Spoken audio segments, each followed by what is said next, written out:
Hello everyone, it's me Edwin de Jesús here with another biblical studies video. I know it's been a long time, but I recently found new biblical content that I think would be super interesting to talk about.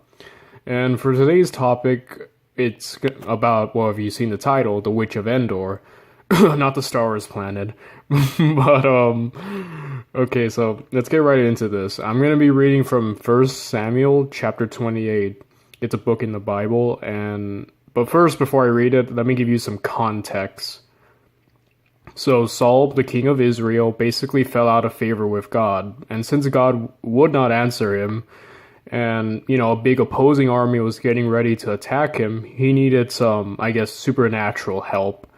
One of the men mentioned a witch that could probably be of some help to him, but since Saul had outlawed witchcraft, he had to disguise himself to go and meet her.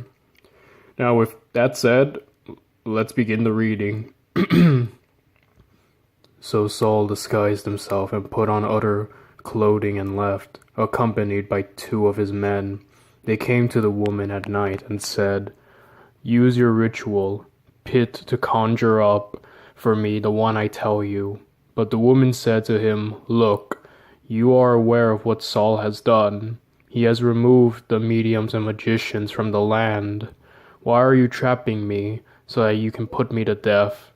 But Saul swore an oath to her by the Lord, "As surely as the Lord lives, you will not incur guilt in this matter."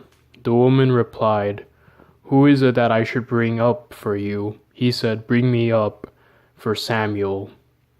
When the woman saw Samuel, she cried out loudly. The woman said to Saul, "Why have you deceived me? You are Saul." The king said to her, "Don't be afraid. What have you seen?" The woman replied to Saul, "I have seen one like a god coming up from the ground." He said to her, "What about his appearance?" She said, "An old man is coming up. He is wrapped in a robe." Then Saul realized it was Samuel, and he bowed his face toward the ground and kneeled down. Samuel said to Saul, "Why have you disturbed me by bringing me up?"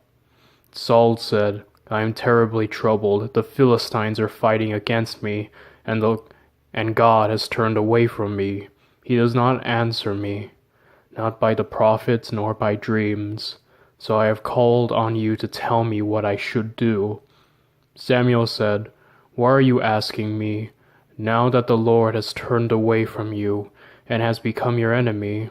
The Lord has done exactly as I have prophesied.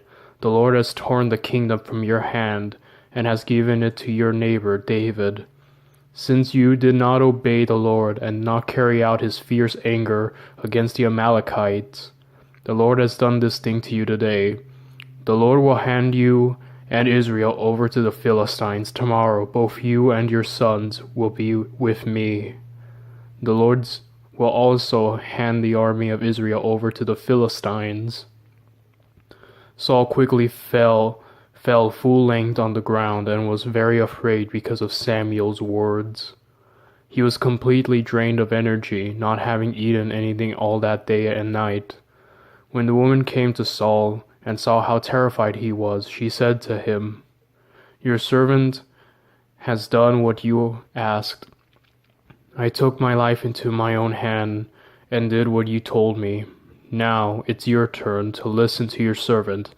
Let me set before you a bit of bread so that you can eat, and when you regain your strength, you can go your way." But he refused, saying, "I won't eat." Both his servants and the woman urged him to eat, so he did give in. He got up from the ground and sat down on the bed. Now the woman had a full-fed calf at her home, and she quickly slaughtered. Taking some flour, she kneaded bread and baked it without leaven.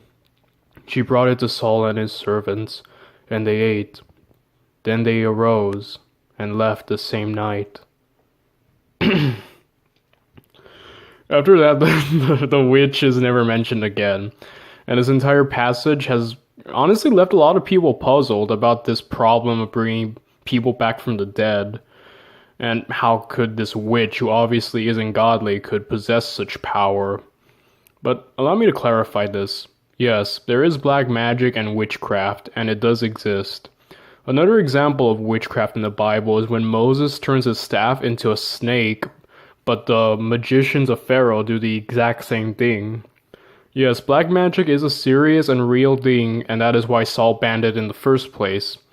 All it is invoking the power of Satan and using it against God. But even that power has its limits and pales in comparison to God's power. But getting back to the witch, another big question is that, was that the real Samuel that she brought back from the dead? And the answer is yes, because the prophecy was real. Saul did end up dying, and so did his children, and the Philistines beat the Israelites. It is true.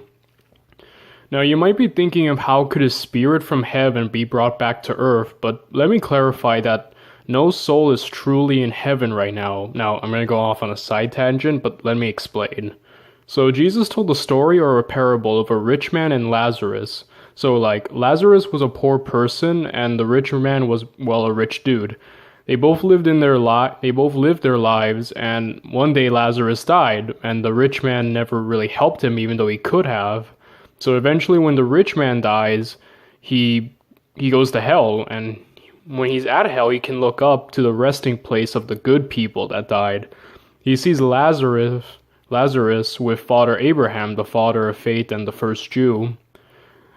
This afterlife is usually referred to as Abraham's bosom. That's usually what it's called. And so all the good people who die, as of right now, before the rapture and the second coming of Christ, go to Abraham's bosom, not heaven. They go there to rest and await the Lord Jesus Christ.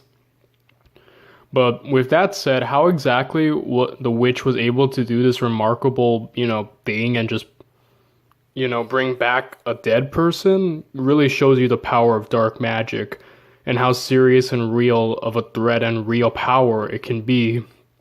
Invoking demons to do such feats, it's honestly really terrifying. And some cases of the Exodus and the story of Moses bring about certain tribes of people who could commune with the dead and held witchcraft and child sacrifice ceremonies to false gods who are really just demons. So, that's a lot to probably take in. And so, yeah, I think I just covered about all the main questions that people have with this passage. Yes, witchcraft and satanic magic is real, and about the afterlife, and I've explained how that works already. So, if you have any more questions, just feel free to ask me, okay, guys? And I'll try my best to answer them. I hope this video was informative. Hope you learned a thing or two today, and have a blessed day, everyone, or night, wherever or wherever you're seeing this. And I'll see you next time. Bye!